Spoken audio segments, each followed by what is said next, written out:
La main est l'instrument de l'intelligence, disait Maria Montessori. Elle rend visible ce que l'esprit imagine dans l'invisible.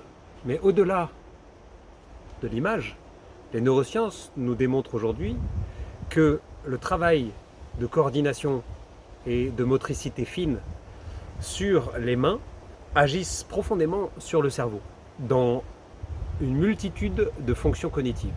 Dans le kung-fu, l'importance de la forme des mains est extrêmement présente depuis très longtemps. Et dans beaucoup de traditions du corps oriental, on retrouve tout un travail sur la gestuelle des mains.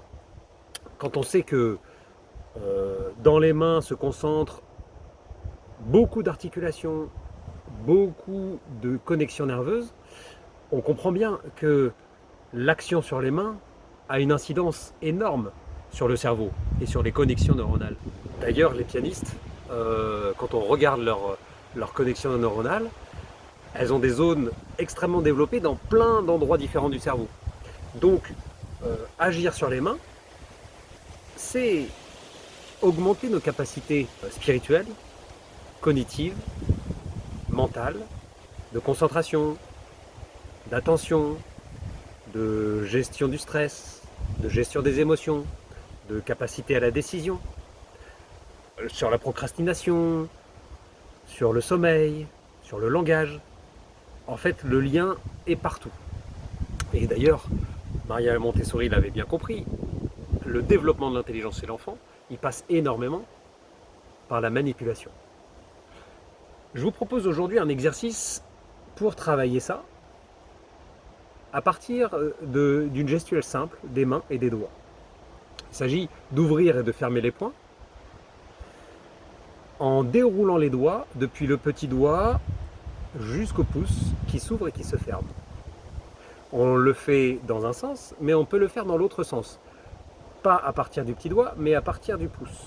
On ouvre le pouce, on ferme le pouce. On ouvre le pouce, on ferme le pouce. Mais ça, c'est que le début. Parce que ce qui permet au cerveau de réellement se transformer, de devoir s'adapter, de créer de nouvelles connexions, c'est de faire des choses différentes à gauche et à droite. Donc à gauche, on va ouvrir à partir du pouce, à droite, on va ouvrir à partir du petit doigt. Et on va fermer et ouvrir à partir du petit doigt et du pouce en alternance. Faites cet exercice, une fois qu'il est acquis, on le fait pas en même temps. Là, les deux mains s'ouvrent et se ferment en même temps, mais en alternance. On ouvre une main avec le pouce, et quand on la ferme, on ouvre l'autre avec le petit doigt. Là.